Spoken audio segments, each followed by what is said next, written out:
So if we have a client sitting here and they have their arms outstretched, and I have them say certain things like, I want to get over this problem, whatever it may be, and I test their arm strong and weak and strong and weak, there are a few possibilities of inaccuracy going on. Fred mentioned some of those the other day.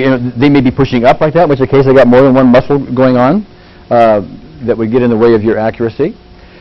They may be, by the way, ill. They may not be feeling well, in which case quite often I've found when I do one-on-one muscle testing with somebody who's very ill, they'll go weak, weak, weak, weak, weak. It's very hard to find the difference between strong and weak for somebody who happens to be ill at the point. There are other people that just aren't very strong, and it's even more difficult to find a yes or no difference. Now, those who have more and more and more experience at it can detect those differences much better than those who have beginning experience at it. But also the tester, myself, if I'm testing somebody's arm, I can influence the result with my own intention very easily. I can, if I want them to be reversed or not reversed, I push on it, and not every time, but often enough to make a big difference. I can actually influence whether the arm is weak or strong. They can influence it as well. If they don't want to be found out, they can shift their thoughts onto something else, and they can be not found out, if you will, and give you an inaccurate test. I'll tell you something interesting. This was when I was first learning muscle testing. This was years ago. I was giving a talk. It was an evening talk to it was like one of these social clubs, like a Kiwanis club, I think it was a Kiwanis club. There was a bunch of men there, and I was talking about doing this, and I was all enthusiastic about it. And I was talking about this arm testing and all this, and this fellow raises his hand, and he says, I don't believe any of that. Nice big challenge, okay? And I says, he says, arm test me. So he comes up, and I was going to arm test him on some yes or no, like my name is George, my name is Harry or something. And he says, but I want you to close your eyes. Well, I said, okay, all right. And then what he did I was pushing on his arm with my eyes closed, and what he would do to the audience is he'd put up a 1 or a 2, meaning true or false, what he was saying. And he would say things like, I'm an attorney. I don't know whether he was an attorney or not. I'm a dentist.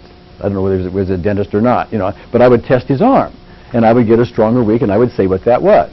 I am married. I have 3 children. He went through about 10 of those, 10, 11, maybe even more than that. We had a whole bunch of them, okay? And I had no idea what he was doing, 1, 2, et cetera, et cetera, et cetera. So, and I'm a little nervous,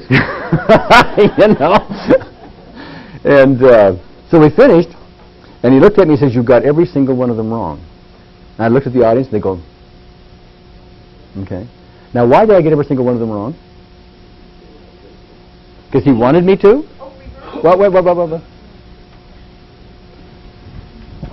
He was probably masking it with his own...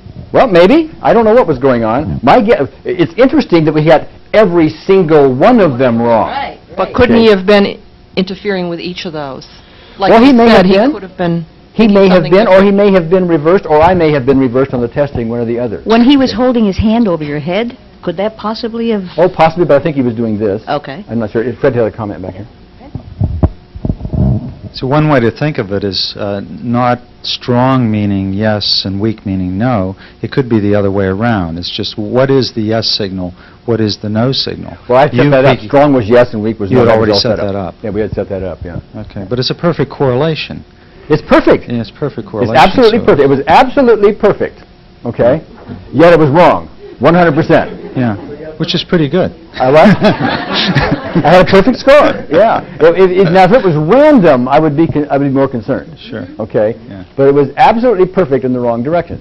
There was more than likely reversal going on his part or my part or something like that. Anyway, my point is there are lots of reasons why we can have inaccurate readings with one-on-one muscle testing. They're all over the place, okay? And they are especially prevalent for someone who's brand new at this. Now, on the other hand, there are many people, and some in this room, who use one-on-one muscle testing. They do it all the time, and they love the result. How many of you are proficient? I mean, you use it all the time, one-on-one muscle testing. Yeah, okay, we have a number of them in here, okay? And you like doing it? You trust your results, do you not? Okay? And so, am I right? There's potential for inaccuracy here? Okay. Why is it you would, why don't you respond to this, maybe, Lee, if you would. Why is it, even if we, to Lee, right here. Me? I'm going to ask you this question. Why is it, Lee, if we have these several potentials for inaccuracy, why is it you can get results that you have trust in? I think my belief intentionality, and Mhm. I've done it literally thousands and thousands of times. I've taken about 250 hours of applied kinesiology and one whole day just learning how to do muscle testing. Yes. Okay. But you have tested thousands and thousands of people. Okay. Nahoma, do you raise your hand too on that? Would you bring it to Nahoma? Raise your hand. Right here. Why is it, Nahoma, if we have these potentials for inaccuracy, which are indeed there, why is it that you would trust your result? I assume you trust your result. I do. Uh-huh. First of all, my results aren't 100%. Every so often, I'll do a muscle test and both the patient and I know it didn't work. Mm-hmm. And we'll look at why it didn't work.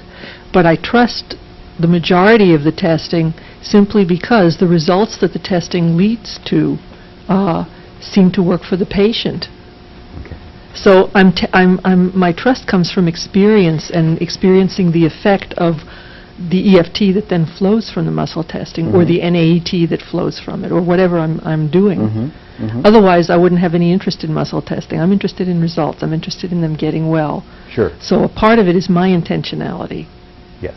and a part of it is I'm getting good results. And yes, if you weren't getting good results, which is the bottom line always, if you weren't, even if you can't explain all this stuff, if you're getting results, that's the bottom line. So you keep doing it and try to refine it or whatever. Right. Fred had a comment back here. Thank you very much.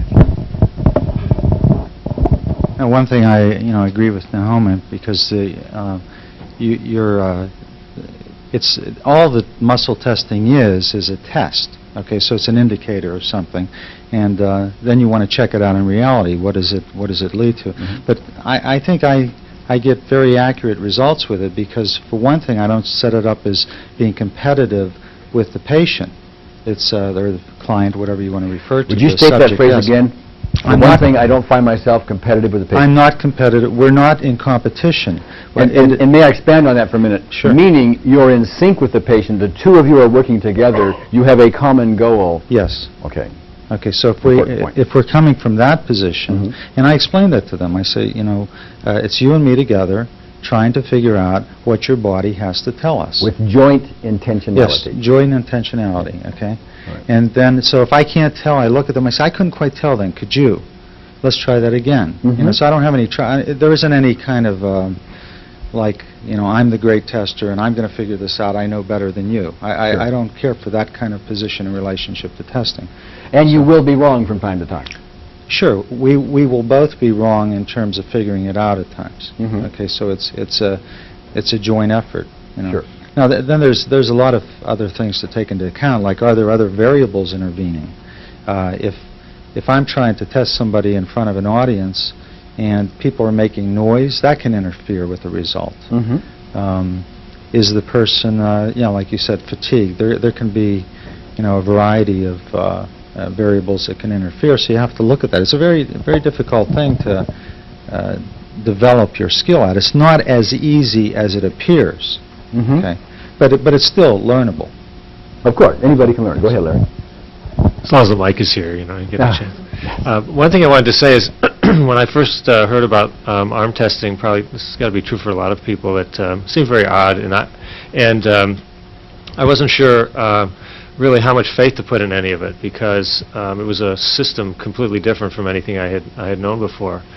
But over time, what I like about it, indeed, what I like about this whole movement that we're in, is that it makes immediate something that we all sense, I think most of us anyway, sense in whatever therapy we did before, which is, it's like if you seek empathy with your client, this kind of attunement through arm testing really enhances empathy and attunement. And that's, to me, what I learn when I do arm testing is, it's not even the arm checking. As soon as I touch the person, there's a different connection with us. And so now I know, even though I still do it, I don't really need to do it, because once the connection is there, everything I'm going to learn from the arm test is available now anyway. Mhm. Although I still do it because it's kind of like a concrete, visible manifestation of something that's sort of reassuring to me. But I know it's kind of like a transitional I see it as like a transitional language into an invisible language that I'm learning. Would you agree with that, Bill? Would you agree with me? I think you just took Bill's entire presentation and put it into a sentence.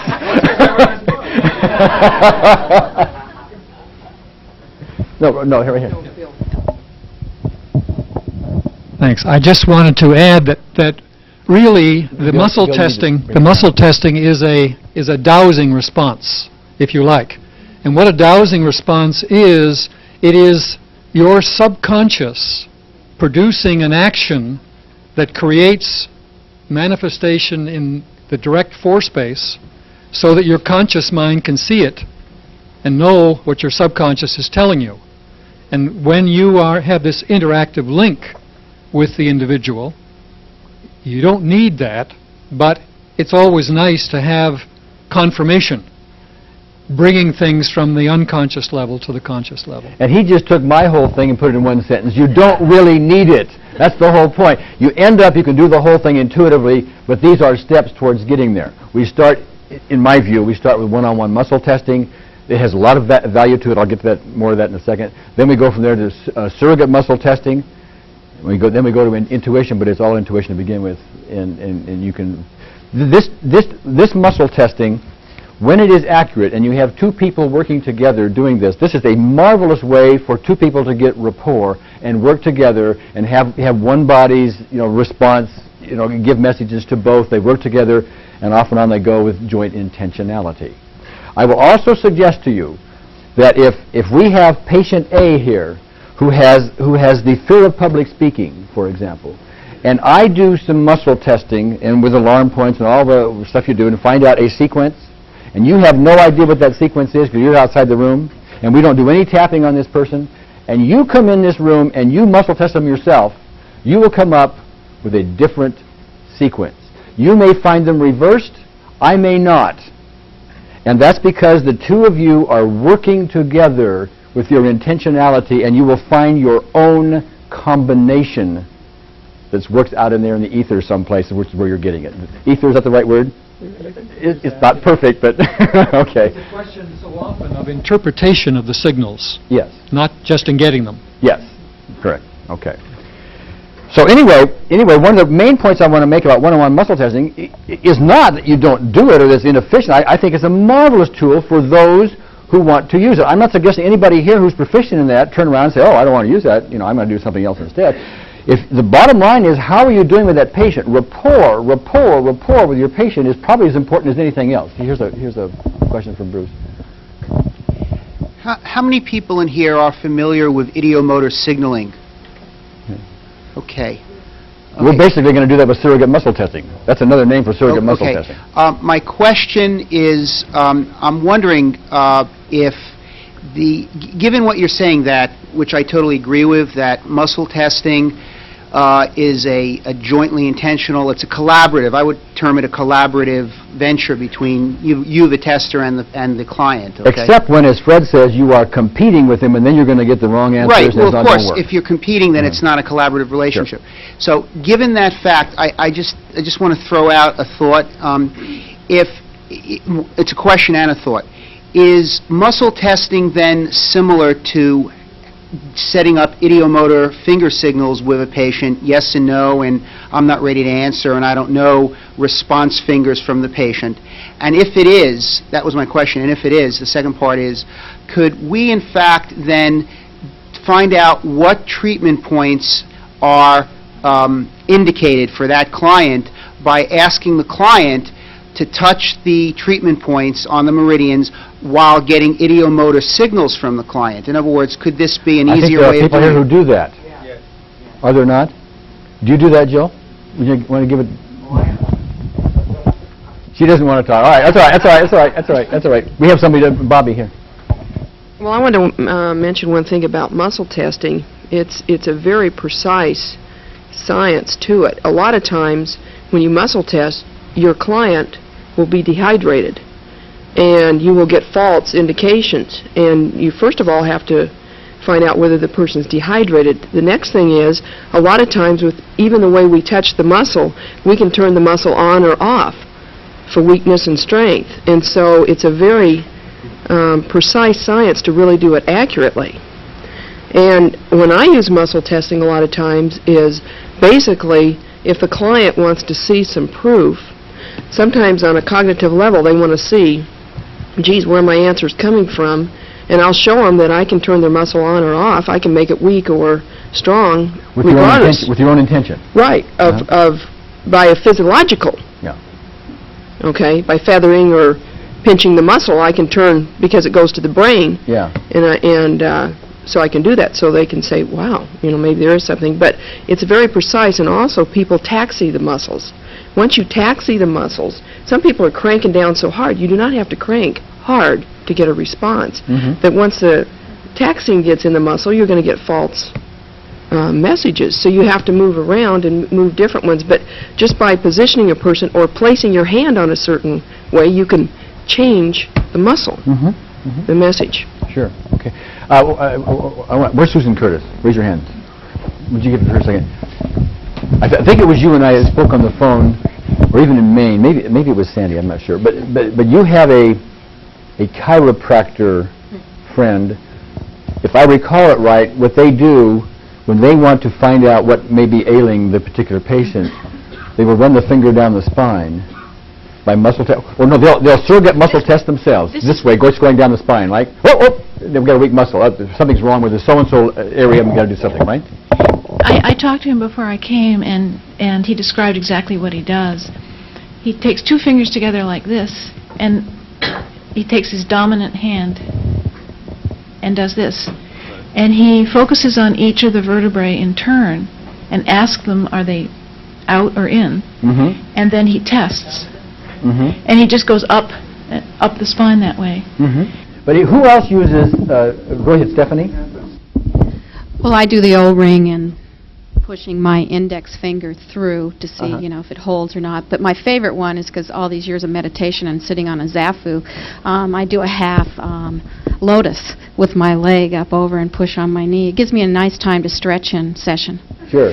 And now over the phone when I'm treating people, I'm scanning. While a therapist is leading them through their algorithm, I'm scanning the body to see what needs to be treated, and I'm just continuing to muscle test as they're treating themselves. And what are you asking? Are you asking yourself if they're reversed or not? Yeah. Okay. Yeah, I check reversals. What I use is Greg Nicosia's sentence now. Which is? Which there are no psychological reversals currently affecting this problem. Test for that. Okay. Then if they are, then I scan for deserving, safety, some others that Marty and I have come up with. Yes. Okay. And if I was your client, and how would you know whether or not I needed a tap under my eye? Well, I would say stomach. And at first I was having them hold underneath their eye. Now I'm not doing that as often. I am just saying just focus on eye, or I'm not even doing that. I say, client's name like Holly Eye. And once I focus my mind on the client, then I scan the treatment points. And I scan the treatment points. I do not scan the test points that I learned. Okay, just the treatment points. Just the treatment points. You don't care about this, it's just whether or not you tap Not on the eye. anymore. Okay. That's something I've just dropped in the last 6 weeks. Yeah, okay.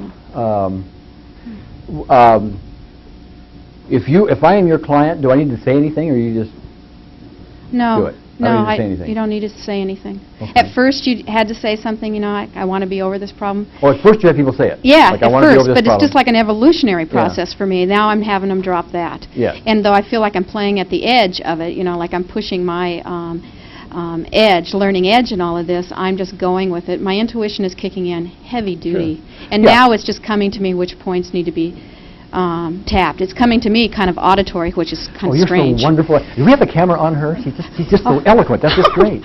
And it's just... awesome, too. And I get this like kind of voice in the back of my head says, chin. And I go, oh, shut up. Chin! Chin! Yeah, I know. Tap your chin. You got to get rid of the oh, shut up. Yeah.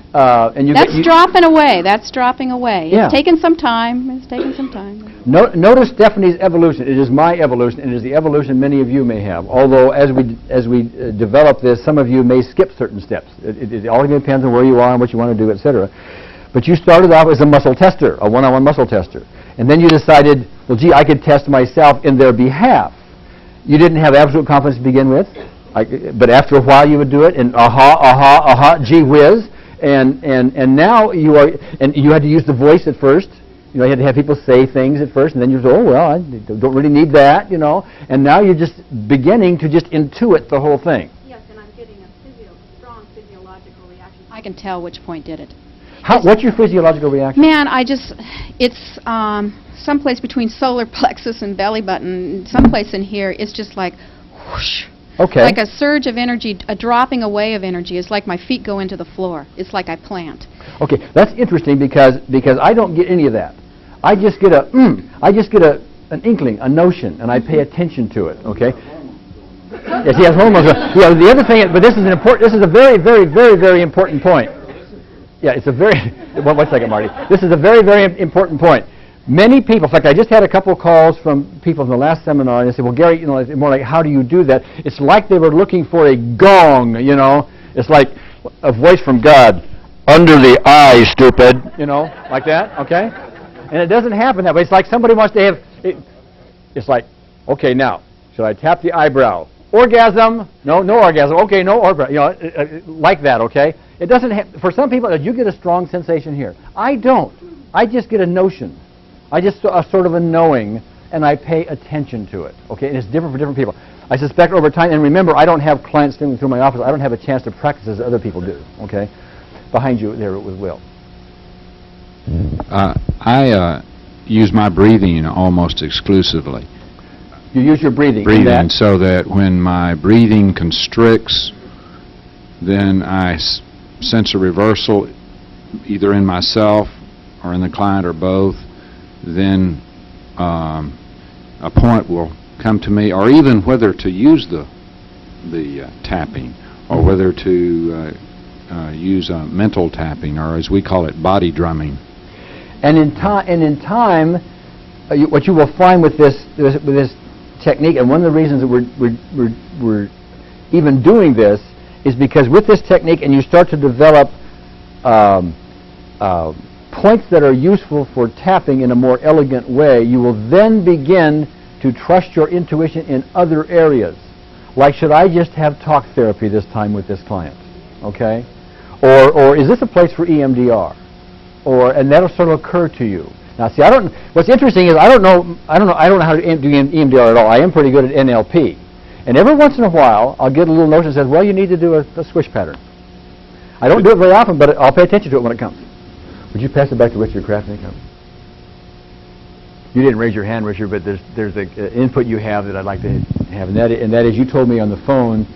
In fact, one of your motivations to even come here was the fact that as you were dealing with your clients, you were noticing that you could literally feel when their energy shifted and when they were done with their session or their issue. That's right. I can especially feel when the SUDS level is going down. Because that's my thermometer, by the way. Mine's a little visual thing, and yours is a feeling thing. Right, it's a kinesthetic experience. I start yawning, or energy starts going through me, and my eyes will start watering. And at first I thought to myself, what's happening here?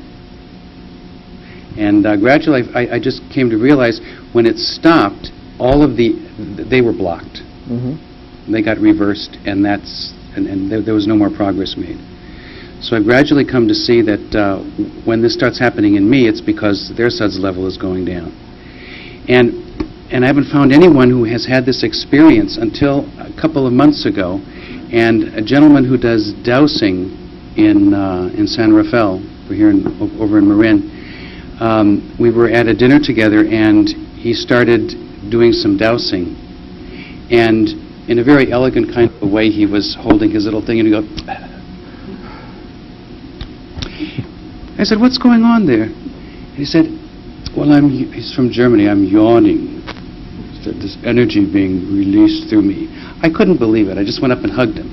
I said, absolutely, we've got to talk. And this is his experience also, that when he gets releases, the energy goes through him, and he yawns and his eyes water. Yes. And let me emphasize that not everybody will have that.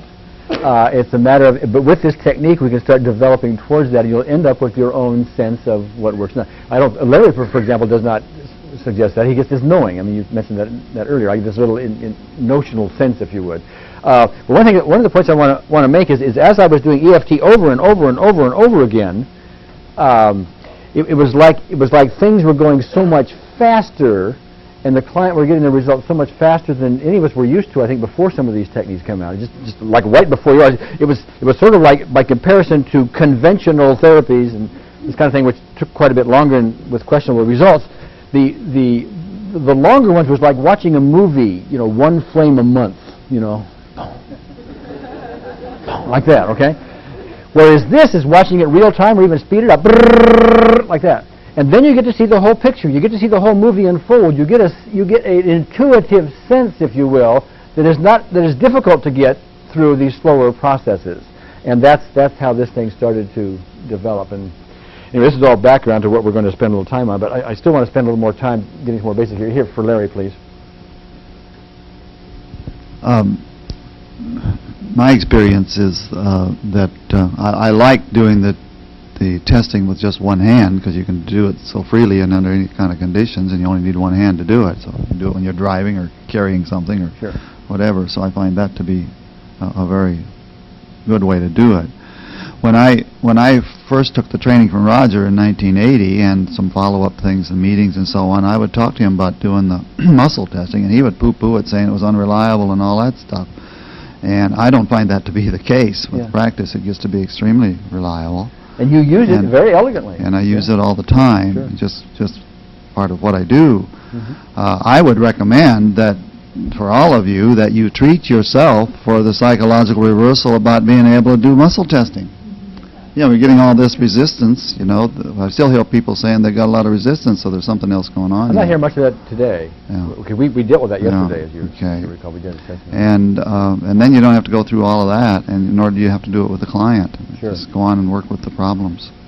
Okay. Marilyn had a comment here, or a question. I'm a hypnotherapist, and I work with my clients in an altered state myself. I put myself in trance when I work with my clients. I have a special technique of counting down from 25 to 1, and when I'm doing that, the client's going very deeply, and I'm going very deeply too. And in that state, I open up as a vehicle for any information that wants to come through me to come. Through you, not by you. Absolutely. And so I do EFT on clients while they're in trance. I touch them while they're in trance. I ask them first if it's all right. And it's just given to me where to touch, what to do, what to ask. And even the issues, I don't even do a SUDS, even the issues come through me because I set up the stage for myself to be a channel or a vehicle through which all this information can come. And it's really a miracle watching EFT and hypnotherapy combined, because in the state of trance, EFT is extraordinary. People release issues that we bring up in hypnosis. We go right to the issue, and it's felt experience. Some people see it, and then we can release it through EFT. It's quite powerful. Well, I can imagine it would be. You are one of very few hypnotherapists that have taken and run with it, but there should be, my guess is that would be one of the major frontiers for it, for all of it. It's really very amazing. Yeah. Okay. Anybody here back here well, Ruth Jackson has had her hand up for a while back there. I just want to share a simple way that I've used the tapping intuitively is I tap with the person and I follow my hand, and my hand will go skip a point, go to a point, and after the hand goes there I'll say it, and when it's time to stop my hand will go like this. And so I feel this like filament connection with the other person, and I've paid attention to where the hand goes and skipped points and gone back to points, and that seems to work. That's interesting. What I'm going to do here shortly is I'm going to show you the actual technique itself as I do it from a surrogate muscle testing point of view, and then we're going to take a little break and we'll have an actual session with it. But one of the things I first started doing with this, which is a parallel to what you were talking about, you just let your hands go someplace. When I first started saying, I would go right down the body and say, well, okay, do we need the eyebrow You know, and I get a yes or no. Do we need the side of the eye? Do we need it under the eye? Do we need it under the nose? Do we need the chin point? I go all the way down it. But after a while, what I do now instead of that is I get the notion that we should tap on the side of the eye, and I test that. Typically, I'm right. Okay. Then I get the notion I should tap here. Typically, I'm right. Okay. Not always, but typically I'm right. And then after a while, I'm done, and I've got 2 or 3 points, 5 points, 1 point, something like that. I do the same thing you do. I just sort of fell into it, just with practice. Okay. We need to recognize, not just with the words, but with our being, that the healing that's going on is not done by us, it's done through us. Okay, it's very important. You must get yourself out of the way, and therein lies the major technique here. Now, what I want to do is contrast something for you for a second. We talked about one-on-one muscle testing, and we talked about its possible inaccuracies. We also talked about the fact that for some practitioners, it's a marvelous thing because you get great rapport with somebody. Joint intentionality works and so on, and you get the bottom line is what you do with your patient, whether it works or not. Okay. Now, there is no difference between you pushing on your client's muscle, other than the rapport issue, but there's no technical difference with you testing a muscle of your own as though you were the client. Now, Susan's chiropractor friend was just testing his own muscle as though he was the client, correct? And he goes down the spine, etc. You could go over the body, and you could go to the collarbone point if you wanted to, and test that way if you were proficient in testing with this kind of muscle. I happen to use this muscle. Other people do it like this. There's all kinds of other ways, all kinds of muscles you can test. Topless Fleming, for example, doesn't even test the muscle unless I've talked to her. She just feels whether her fingernail is rough or smooth. Very subtle, but it's an indication to her, you know, whether we got a yes or a no on this question. It's a dowsing response. I'm sorry. You hear the Sandy, please. Speaking of that, my husband's also a chiropractor. He's certified Yes. in applied kinesiology, and he uses a topless machine, which is just a lens, which he rubs on, and then, you know, is always putting his other hand over the body. He finds absolutely all his work is doing this rubbing, where you're either sticky or smooth. And everything's found from that, so that's another dowsing response. And may I suggest to you that in another way of looking at that is just simply a metaphor for your intuition. Totally. All we're doing with whether you're testing a muscle like I'm going to show you that we do, or some other muscle, there's no magic about which muscle you test. And ultimately, for the surrogate muscle test, you can go right by it if you want to, if you just want to use your intuition. Okay? But for a lot of people that have to go step by step, like I said the other day, you know, you start with mechanical EFT that you know works, and you go off into surrogate muscle testing. You stub your toe a little bit, and you come back, and you stub your toe. After a while, you get some success here, and you like that, and you do this, and you don't do that much anymore, and you go to intuition. And I talked about that yesterday, but that's a very important point: is being able to always fall back into familiar territory, you know, where you know you're going to have high percentage results. Was there anything more you wanted to say on that? Oh, okay. Let me take a look at where I am here. Okay. What I want to do now is well, first of all, I want to ask another question. Who else here uses surrogate muscle testing in any way, shape, or form? Okay. Would you give the mic right in front of you there? And how do you use it? In what fashion? I use this kind of response sometimes. It's just another dowsing technique that's mine that I developed. I had to search for one that worked for me, and occasionally I use it with patients who either have difficulty being touched, where I think there's a touch issue, and we're enough in rapport that it feels like I can ask the questions myself, and I'll be asking the questions. Sometimes I've done it by asking the question out loud and doing it, but sometimes I'm doing it. A lot of times I'm doing it just to myself. Do you ask questions like should I tap on the collarbone point, or are we reversed here? Yeah, I'll ask about reversals, and then I'll ask about reversals and see if there's something there, and then I'll ask about. What specifically do you do? Specifically, well, it depends on the patient, because I don't have a set system, you know. Okay, is there a specific question you would ask? It's more responsive to a set of clinical circumstances. It's more like, you know, when you ask me to detail it, it's sort of like what's really happening for me is I'm sitting with a person in my office, and it doesn't feel like it's appropriate or I want to somehow engage in some kind of physical touching that is required with the traditional muscle testing or whatever. And it feels appropriate to do something like EFT or whatever, some kind of diagnostic process, perhaps. And I feel enough rapport to be able to ask those questions myself, and I'll simply ask the questions and be kind of covering my hand and using my own hand as an indicator. Sure. About do they need some kind of reversal, do they need some kind of tapping. I'll even use that, do they need, would EFT be appropriate at this point in time?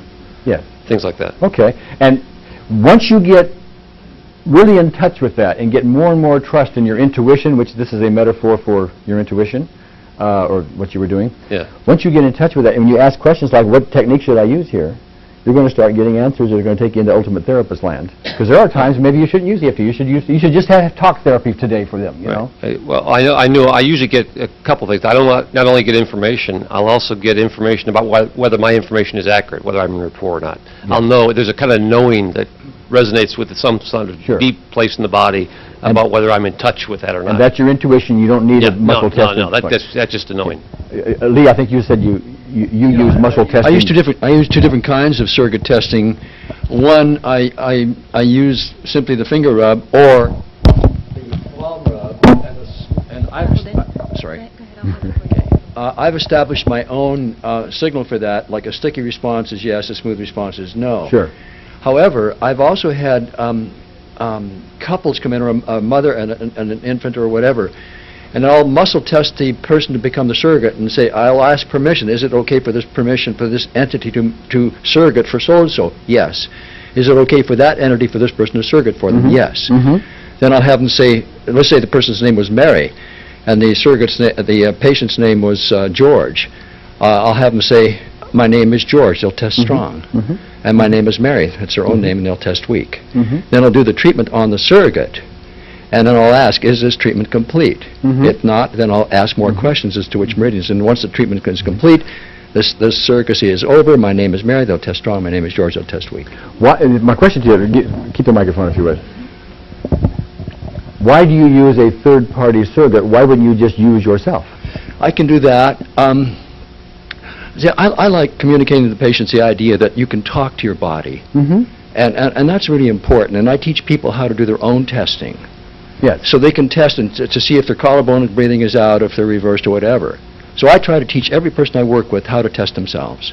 And since I do a lot of hypnosis, I'll either teach them idiomotor questioning or I'll teach them a simple self-testing. Okay. All right, great. Anybody else? Go ahead.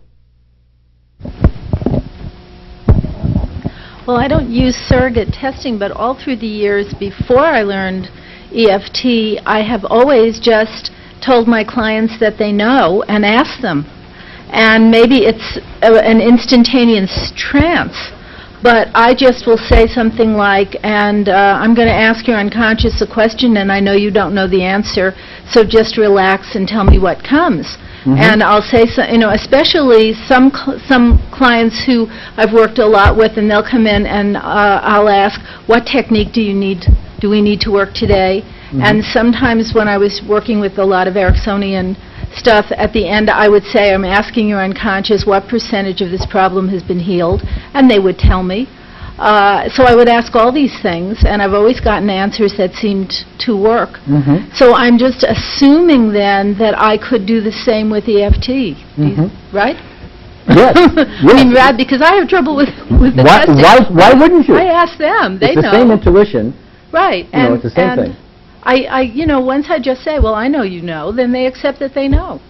That's right. And I will quite often when somebody seems to be stuck on a physical issue. Like I did this in Denver. I had a lady that came up that had pain, and she had broken a toe. And I think the pain started at an 8, went to a 6, but it just stayed at a 6, stayed at a 6, stayed at a 6. And so I said, well, if there was an emotional issue that was contributing to your toe pain, a broken toe, mind you. I mean, there's reason for the pain, okay? What was it? I just asked that question. She says, because I'm so mad at myself for the way I broke my toe. And so we dealt with the anger. The toe went down to a 1. She went dancing that night. How many remember that? Some of you were there. Yeah. But anyway, yeah. Go ahead, Peggy. So many times, if the baby is teething or something, we'll just say, well, let's tap and see if we can relieve them. And so by having the moms do it, and teen moms especially, it's very bonding with the babies for them to be testing on the babies. Also, when we first did TFT, one of the other therapists could not test men because they would lock their muscles. And so she had to keep telling them to breathe as she was testing them because then they couldn't lock their muscles. And my chiropractor has done that for years. He'll take and see how many vitamins you need or what vitamins you need by just simply you holding it and muscle testing with it for how many to take, and then just checking physical ailments with that too.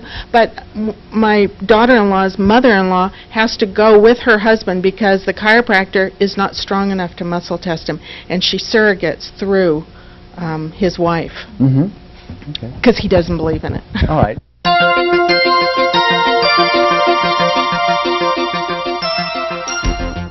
I want to cover the basics of how I do surrogate muscle testing before we have the break, and then after the break we're going to actually have a session with this. Okay.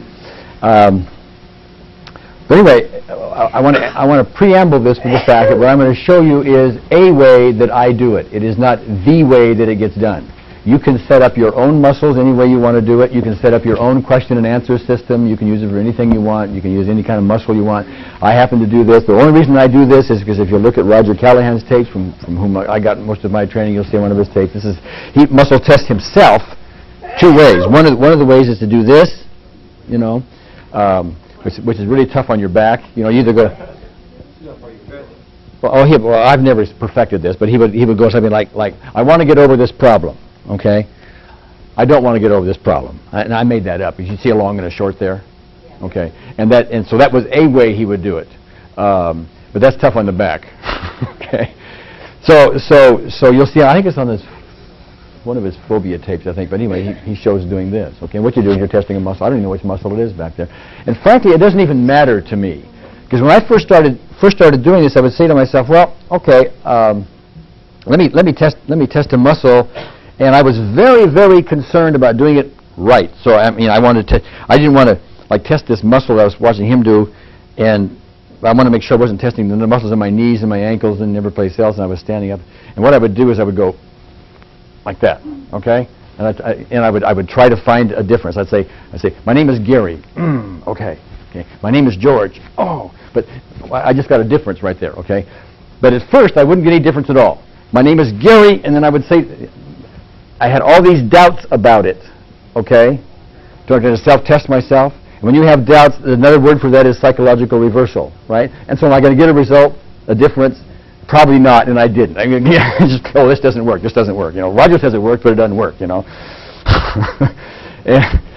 But after a while, I would get a difference. I would stand in front of a television set, and I'd hear people talk, you know, and I'd say, this person's stressed. No, this person's not stressed, you know, like that.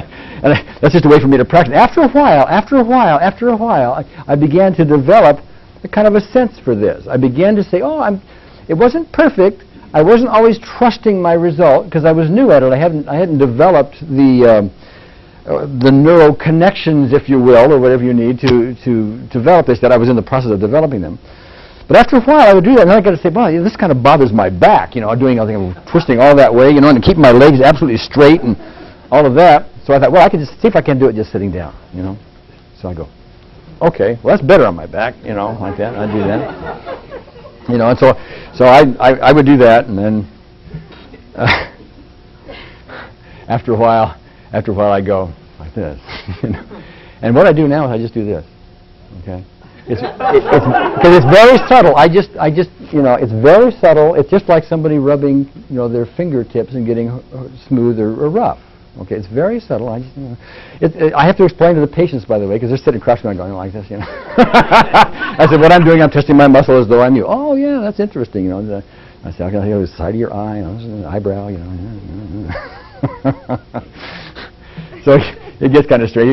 If it's been strange for you so far with clients, you've got another level of strange, unless you want to hide it, you know. But I'm not hiding it. I'm out there in front of them, you know. So, and it doesn't seem to matter. They're going right along. So anyway, again, I'm showing you a way to do it. So what I do is I just assume I am the client, okay? And I ask in fact, if you will look at, I think it's the very back page on your manual, your notebook. I think I have this listed, I believe it's on the very back page. Do you see there where I have like questions like PR clear, for example? Is that on the very back page? Okay, this is an example of some of the questions that I ask. Okay, so the first thing I may do is, see, I've already gotten from the client that what the issue is. The issue is that time when my mother didn't let me go to the prom.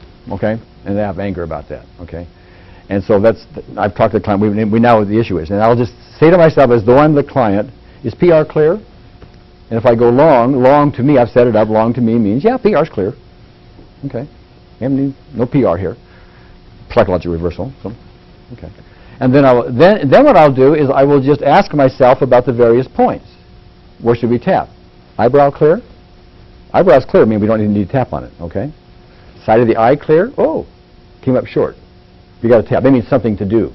I came up short. That's why I've set it up. Something to do. You can reverse it if you want. It's my own signal, you know, to the whatever it is that's giving me this stuff. Remember, it's going through me, not by me. Okay, so I've got to get myself out of the way. Own signal. And then I got to say it differently. See, I've talked to myself about how to explain it. I've been doing it and doing it and doing it and doing it, and then I've described how am I going to teach somebody else to do it, because as I do it, I keep refining it. But anyway, the technical way of doing this, my way, would be to say, is PR clear? Okay, PR is clear, in my example. Okay, then I would say, under the eye clear, no. So now we tap under the eye. By the way, I don't need to point under the eye to do that. I just know, I can just say to myself under the eye. I'm just pointing here to give you a visual cue. Under the eye, no. Okay? So that means we've got to tap. That means there's something to be done. So we tap under the eye. I want to interject something here, because you may be wondering why it is I just started off with saying is PR clear, and then I pointed to under the eye. Is under the eye clear? The EFT comprehensive algorithm starts with the eyebrow, side of the eye, under the eye, and so on down the body, as you are well aware. So why did I start this last example off with is under the eye clear? Well, that's because what I'm doing, and what you will be doing eventually, is I am getting to the point where I have been quite proficient at surrogate muscle testing. I get to the point where I'm doing it to intuition only. And in the process of that, my intuition starts to click in all the time, and you will see this with great frequency with all the sessions that are going to unfold, not only today, day 2, but day 3 as well. I won't start up here and go down and then check each one of those. I won't be doing that. What I'll do is my intuition will just take me to a point. I may say, is under the eye clear? I'll point right to there instead of beginning up here, because my intuition tells me, hey, check that point out first. Or is under the nose clear first?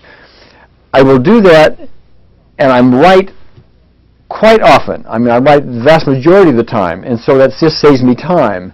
I only point that out to you because I want to allay any confusion that may exist. What you may want to do as you're learning this is just to start in the standard way and just go on down the body. Just start up here and say, is the eyebrow clear? Check that out. And the side of the eye, under the eye, and go on down until you get your sequence completed. Anyway, I wanted to point that out to you just in case there was any confusion on it. Then I say to myself, are we done? And I get a no. Means there's more to be tapped. Okay? And so then I say, eyebrow clear? Well, the eyebrow's clear. Okay, don't need to tap there. Are we done? No.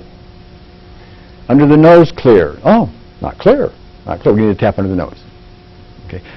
We're filming this so you can watch it over and over again. Okay? That's why it's being filmed. Okay? Under the nose? Okay? We tap under the nose. Are we done? No. Okay? Chin point. Not clear. Chin point clear? Not clear. Okay, we got to tap on the chin point. Are we done? Yes. We're done. So now I'm done with a round that I need for that. We didn't have psychological reversal, so we didn't have to do that correction. We did 3 points, somebody said, and I do it very quick. Okay, in seconds we got the thing done, and we've got to this level. Now, ultimately though, I've got to ask the client. I mean, we started off with the SUDS or whatever, so I've gotten the SUDS to begin with, and now the SUDS was a 7 as they thought about it, and now, well, it's a 3. Or it's a 4. Or maybe they didn't make any headway at all. Okay? Now, if they didn't make any headway at all, the worst thing you can possibly do is to say, oh, the damn thing didn't work. I'm going to throw this away. Because lots of things can happen. First of all, you may have gotten your own self in the way. I may have gotten myself in the way, and I'm quite aware that I'll do that from time to time. It's like it's not going through me, it's going by me. Also, you will find when you do this, psychological reversal goes in and out in seconds. And while we said psychological reversal was okay to begin with, 2 seconds later it may have been in place, as they are now starting to tap and they start to get self-doubts themselves, and bingo, now they have reversal we have to deal with, and I didn't know it until I go back and test again. The most important thing you have to do with this is trust it, and trust it, and trust it. It will not be perfect for you at first, but as you go on and on and on, after a while you'll see, wow, you really thought maybe so-and-so was the case, but you trusted what happened here, and bingo, like you may say to yourself, I got a tough case here. This is going to take me forever. You know, one tapping point and they're done. That'll happen. Okay? Then you go, wow, and when you have one of those, then you say to yourself, I got something here. Okay, you're going to have that experience. Like Nahoma was saying, experience is very important in this. Same with muscle testing. You won't get it right at first. At least you'll stub your toe a number of times at first. And after a while, it starts to work better. So, but anyway, so I'll ask for psychological reversal, clear or not. Then I'll find the points or not. I'll keep asking if I'm done or not. Then I'll ask for the 9 gamut or not. And the way I do that, by the way, is I just take my eyes. I could either say 9 gamut, but I will take my eyes and I'll put them hard down right. It's just what I do. That just tells me 9 gamut, And I'm finding over and over and over and over again, 9 gamut is clear. 9 gamut's clear. 9 gamut's clear. 9 gamut's clear. That's one reason I said, why not? Why use it? That plus the fact that in not even using it hasn't seemed to bother the results at all.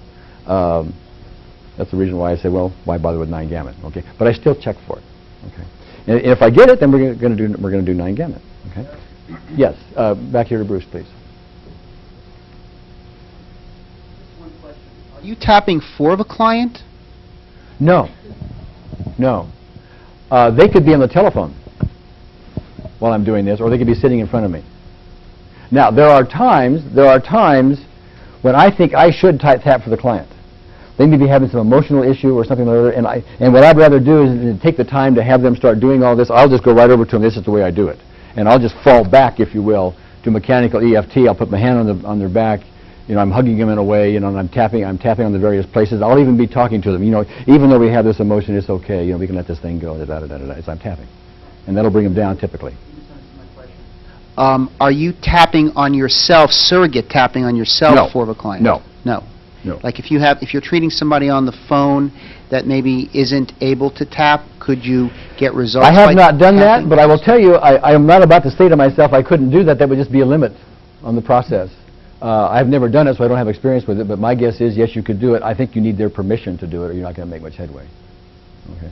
Because the two of you need to work together to get this healing done. Okay? Here for Marilyn. Gary, you said you assume that you are the client. Is that the same as checking in behalf of the client? When I'll do the surrogate tapping, I'll say, does Lisa need this? Yes, no. Mm-hmm. And I feel like I'm doing it in behalf of the client, not as I am the client. Frankly, I don't think it matters. The intention is you're trying to help that client, and you're picking up information from other dimensions, if you will, and you're using this technique. I am assuming I'm the client. That's just what I'm doing. That's the way I put it. If it worked for you to be in behalf of the client, then do it in behalf of the client. The bottom line is, does it work? And remember, I'm showing you a way, not the way, and there are lots of ways to do this. That's why when I first started opening this seminar, I was talking about the fact that my fondest hope is that everybody here will launch from this and get far, far better at this than I am. Okay, I need to go on just a couple more seconds here. Then we have to have it. Well, go ahead, Pat. Pat over here. This is a follow-up to your question, Bruce, and I'm not sure I misunderstood what you said and what Lee said. When you have mothers come in with babies, are you having the mothers tap themselves on behalf of the baby, or are they tapping the baby? Okay, so that is true surrogate. Okay. In that sense. I'm talking about surrogate testing here, and the subject you're talking about is surrogate tapping. And I don't know why you couldn't do it, but I do think you need the other person to be in sync with you and allow it, so to speak. I don't think you're going to be able to just override something. I'd like to interject again with one more clarifying point. You will notice that in part of the examples I'm giving, I have you say, done to be able to tell you whether or not you're done with this round of the tapping. Now that I found very useful for me as I was beginning to learn surrogate muscle testing, and that's why I'm showing it to you now. However, as a practical matter, and remember, I'm blending, from strictly surrogate muscle testing into intuition. So, intuition sort of creeps its way in here. You will find in the sessions that I do, again in day 2 and in day 3, I don't use this done very often. As I mentioned before, I will start maybe like under the nose or under the eye like that, and I'll just keep going where my intuition tells me to go. And I'm not checking done each time because I know I'm not done. I intuitively know that I'm not done until finally it goes across and that tells me I'm done. That's the way I've set it up now. So what I actually do as I'm perfecting this for myself and what I'm describing here are somewhat different. Remember, when I'm dealing with the clients in these sessions, I have their utmost welfare in mind. I want to deal with that client, and I'm less concerned about teaching the mechanics at that point, even though teaching the mechanics is part of my responsibility here. I want to point out to you that while I may not be doing things precisely the way I'm talking about them now for you, that's only because I'm developing and growing myself in these processes. What I'm trying to describe to you now is a way for you as a newcomer at this to develop it. You'll find your own blend, your own way of growing into it as time goes on. Also, a couple of things I want to point out. One of the real advantages of this whole process of surrogate muscle testing, which you will see evidenced many times in the sessions, is you can know where you are, especially with psychological reversal. Many times you'll have people will be saying things like they'll be doing the reversal technique, because I found them. I said reversal clear, and they're not clear, and then they will start doing the reversal technique. Like even though I have this problem, I deeply, completely accept myself, and you'll watch me do this, and I'll keep doing this because what I'm doing is I'm waiting for a time when reversal clears, and that may clear right on the first time they do the affirmation, which means we can stop right there, or I just may go on and on. We're just not getting by it. We're just not getting by it. We're just not getting by it. And that lets me stop right there. And then do this reversal correction more emphatically, or find some other way to get by reversal, because I know I'm not getting by it. So that's one of the things you'll see with some frequency, and one of the real advantages to this whole process. And also, you'll find me occasionally holding up my fingers like this, or I may put my fingers to the audience, like I may go 2 or 5 or 1 or something like that.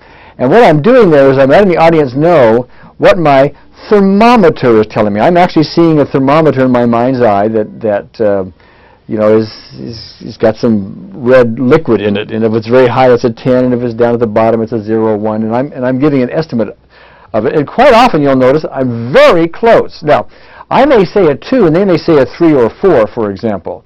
That to me is fine. I mean, we're close enough because we're both using different scales. If I said a 2 and they said an 8, now something else is going on. We've got a new aspect, for example, or something like that. Or if I say an 8 and they say a 2, then I'm concerned about that. I may be wrong, of course, but it's something to investigate with them. But you will notice with great frequency, I'm intuiting pretty close to where they are. And that's something you can develop yourself, so it allows you to know when they're making progress with the problems you're addressing. Also, I want to emphasize one more time, you need to trust this process. You will oftentimes get answers, and if you try to override it with your own ego or your own sense of what is supposed to be right or so on, you're going to get yourself in your own way.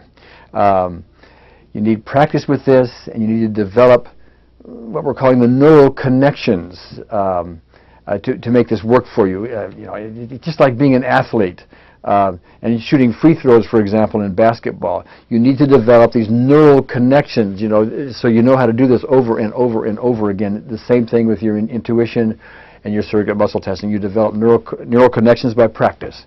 That's what we do here. Practice, practice, practice. You get better at it and better at it and better at it.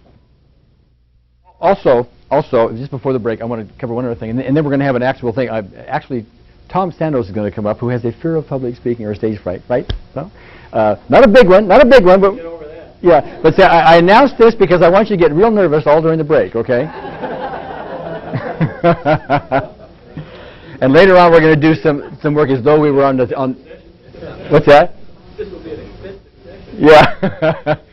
And later on, we're going to do some work with this, like we're on the telephone. But I do want to cover one thing just before the break, and that is people will often ask, well, how do we assess or diagnose for substance sensitivity? How do we know whether we're sensitive to wheat or sugar or something like that? And what I will do in a case like that is I will have a conversation with the client. Oftentimes, the client already knows what they're sensitive to, okay? And I'll say, well, if there was a problem here with what you're eating, drinking, wearing, or whatever, what could it be? Okay, well, I'm going to get some answers. And oftentimes, within that answer of 2 or 3 things, we've got 1 or 2 that are candidates. So I will do that to narrow things down, and then I will test it with an arm test. And I will say, wheat clear? Well, in this case, wheat is clear, okay? Corn clear? Whoop, corn not clear, okay? Now, one of the things that the Callahan teach, Roger teaches in TFT-DX, at least he used to, was that you need to say, have the client, if you're going to test the client with their arm test, you have the client say, corn, and maybe you'll go long on corn, that's fine, but then you need to have them say, corn, I want to be healthy, which is a test for whether or not corn reverses them, okay? But then you have the question is, well, what if they don't want to be healthy? The phrase I want to be healthy is a reversing phrase as well. So are you reversing on corn, or corn I want to be, or I want to be healthy? So then you got to say corn I want to be sick, and it gets into a rather long, involved kind of thing. And I wonder anyway what we're really getting out of that. I think you can very easily just say, is corn a problem here? And that's what I mean when I say is corn clear, which encompasses. Does it reverse me? Does it bother me in some other fashion? Is corn a no-no? Okay, is corn clear? And I get a yes or no on that. And I don't care if it reverses me or what. If it reverses me or not reverses me, as long as it's toxic to me, I shouldn't have corn. Okay. Now, the one thing I don't know, by the way, and this is something I am developing, is I don't know if corn tests to be a no-no, whether that's a big player on a scale of 0 to 10 it's a 1 or a 10. I don't know that. But one thing I have done, and I am doing, and will be doing some today, and I just haven't put it on the toxic substances, is when I'm talking with someone, I see a thermometer in my head. I talked about it the first day. And when that thermometer is real low, that means we don't have much charge on this issue. And when that thermometer is up here, you got a big charge on it. In Denver, I was having a one-on-one client with someone, and we were dealing with an issue, and the issue came down, down, down. I could see it in my thermometer, okay? And the client was reporting the same. And I thought we were done, and all of a sudden, bingo, here come a brand new thermometer, boop, like that. And at the same time, I could see, some emotional stuff in the client, and they were tuning into a new issue, and I saw it instantly. Okay, not always perfect, not always there, but the more you trust it, the more you get used to it, the more that'll happen, and the more you'll see it.